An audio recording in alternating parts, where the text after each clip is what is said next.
Welcome everyone to this episode of my Wannabe Cooking Show. This one's going to be holiday themed, and I'm going to be teaching you how to make ricotta cheese cookies. This recipe has been made by my grandma for many years. It was finally passed down to me a few years ago, and since then I've been the only one to have it until now. This recipe is super simple, but it comes out so delicious. It's just flour, sugar, eggs, butter, ricotta cheese. That's pretty much it. Before we get started, I'm going to show you a really important step, and that is how to make your own ricotta cheese. Now you can totally just go to the store and buy the pre-made kind. It's whatever. But if you want to add that extra little flex in there, it's not super hard, so let me show you real quick. Okay, so to start, get yourself a heavy bottom pan. I like to use a Dutch oven. Put in 4 cups of whole milk. You can also use 2%, it works just as well, but let's not skimp here. 2 cups of heavy cream or heavy whipping cream. They're interchangeable here. Put in a pinch of salt, and just give that a nice little stir through to disperse that salt a little bit. Now this is important. We want it to be hot, but we don't want it to come to a complete boil, or else you're gonna have foaming up over the edges and onto your stove, and it's just not a good time. Also, don't burn it. Now turn off the heat, and here we're gonna add in our 3 tablespoons of white vinegar. Don't stir this too hard, just gently enough to mix the vinegar in. You're gonna let it sit for about 3 minutes or until these firm curds start to form. With a spoon, just start scooping out the curds into a cheese-lined mesh strainer over a large bowl. Obviously you want to catch all of the whey that drips out of it. Once you get to the point of having scooped enough and you've lost your patience, just pour the whole thing in. Let it sit for anywhere from 30 to 40 minutes, depending on how watery or dry you want it to be. Okay, now that you've done that, let's start making the dough. We're gonna start by creaming together 1 cup of butter and 2 sticks, and softened, please. I don't always follow this rule, I know not everyone does, and I regret it every time, so I'm trying to be better about it. Here we have 1.5 cup of sugar. The recipe calls for 1 3/4 cup, but the icing we're gonna put on the top afterwards is gonna add in that sweetness, so I like to cut it back to about 1.5 cups so as not to overpower it too much. You can do this in a stand mixer if you'd like. I prefer creaming butter and sugar by hand with this thing, so let's get going. Start on a low speed just to get everything incorporated together.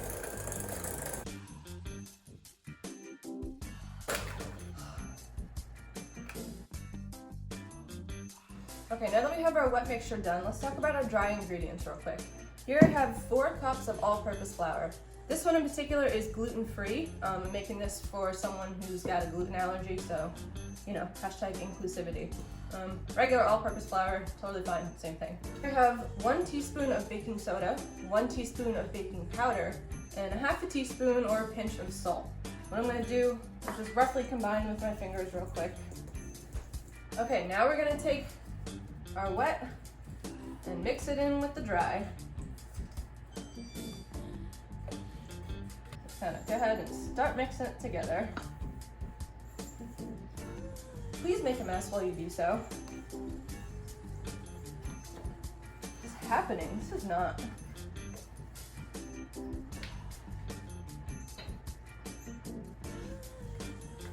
Okay, so small hiccup here. I've never baked with gluten-free flour before, and my ignorance is really gonna shine through.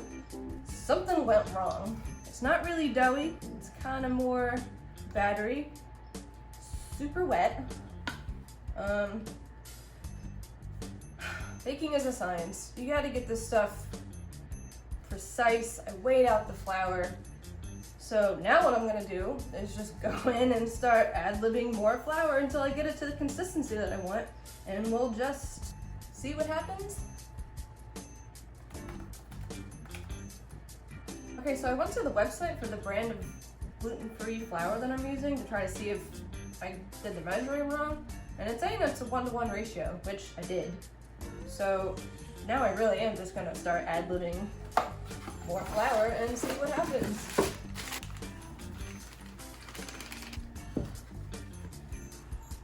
I promise you this recipe works perfectly with all-purpose flour. I've done it like 100 million times. This is so not what I expected this to be. Enough. For any of you gluten-free folk out there watching this, please let me know what the hell I did wrong.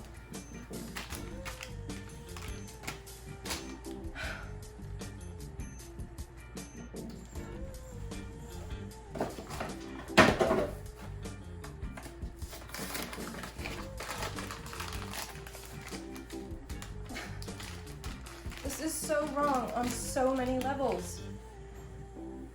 Maybe we're getting somewhere? Yeah, alright, we're just gonna go with this. It seems like it's rolling nicely. So let's just go with it. Oh, this is so wet. These are totally not gonna cook the same way. I must have done something like so wrong. I don't know. This is something, and if they come out fine, then I'll keep rolling the rest. If they don't come out fine, then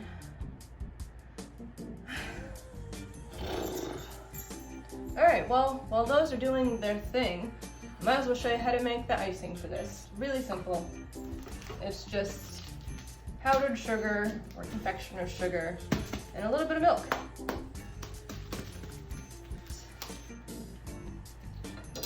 So there's no exact measurement for this. Why would there be? Just kind of eyeball it as you go. So pour some powdered sugar into a bowl. Put in some milk. I say start with like a tablespoon of milk. Use a knife to stir because you don't have any clean spoons. Alright, so this is probably about good. You want it to be a drizzly consistency. Now from here, you can add in some food coloring if you want. Make it a little more festive. I'm going to also make it festive, but I'm going to add some rainbow sprinkled nonpareils right over the top. Is anyone else hot? Just me?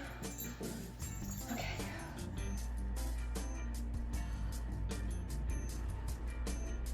I don't have a lot of confidence right now, you guys. Honestly, this is like the most stressed out I've ever been over baking something.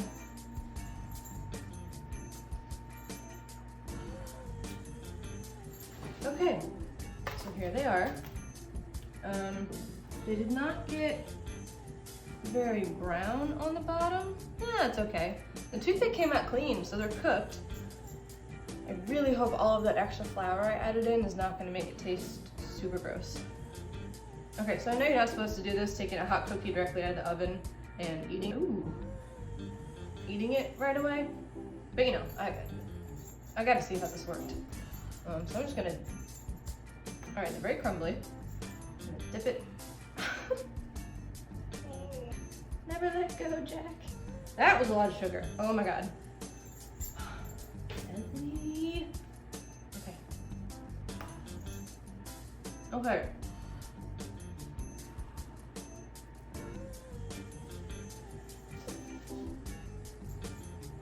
I don't like them. It's so pasty and chalky. That's probably because I added way too much flour. Maybe they'll be different when they cool? I don't know. You guys, they kind of just disintegrate in your mouth like, I don't even know. I don't know. Okay, well, I'm just gonna try them when they cool off. Hopefully they're not as pithy. Maybe this is what gluten-free cookies feel like? I mean, I've had them before, but it was always like a pre-packaged brand. I don't know. I don't freaking know. I don't know. I don't know.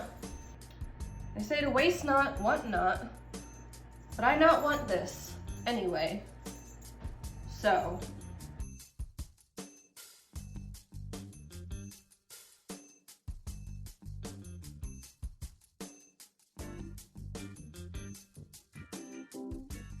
Okay, back to the point of combining our wet and dry ingredients. I hope this works. Okay, yeah, this is making more sense.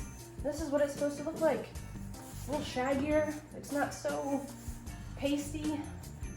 It's significantly harder to mix together. That's how you know you're doing it right.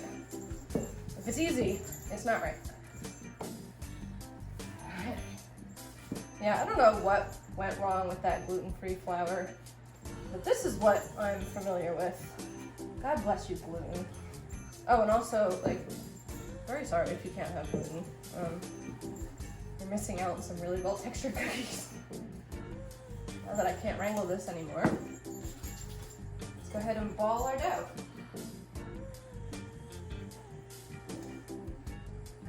Okay. This is better. I guess doing this now, it doesn't feel a whole lot different from the other dough, but the way it came together, it was very shaggy at first, and then the moisture kind of dispersed throughout. It wasn't so wet first. Okay, now that these are all rolled out, I'm going to go ahead and place these in the oven for about 10 minutes because they're a little bit on the larger side. Again, at 350. I'm going to try one of these again now that they've had time to cool off a little bit.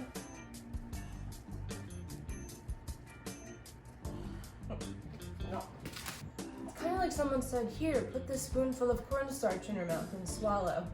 Okay, I just pulled the cookies out of the oven. I have far more confidence in these than I did the others. I'm just putting these on a cooling rack for now so that they can chill out, man. So these I had to leave in the oven for 15 minutes just because of how big I made some of them. They're really only supposed to be like that. So these next few trays, couple trays I'm gonna do, I will try to make a lot smaller. All right, so after you've let your first batch of cookies cool, either patiently on the counter or by blasting them in the freezer, we're gonna go ahead and put on the icing. So it's really simple. What you do, take a cookie, dip it into the icing, and put it on a tray, preferably one that's grated and has a place for the excess icing to drip to. Once you do that, while the icing is still wet, just sprinkle on some sprinkles, or jimmies, or whatever you want to call them, or some sanding sugar, whatever you want. You get the idea. I said in the beginning of this video that it was going to be super simple. It is. Just don't do anything that I did.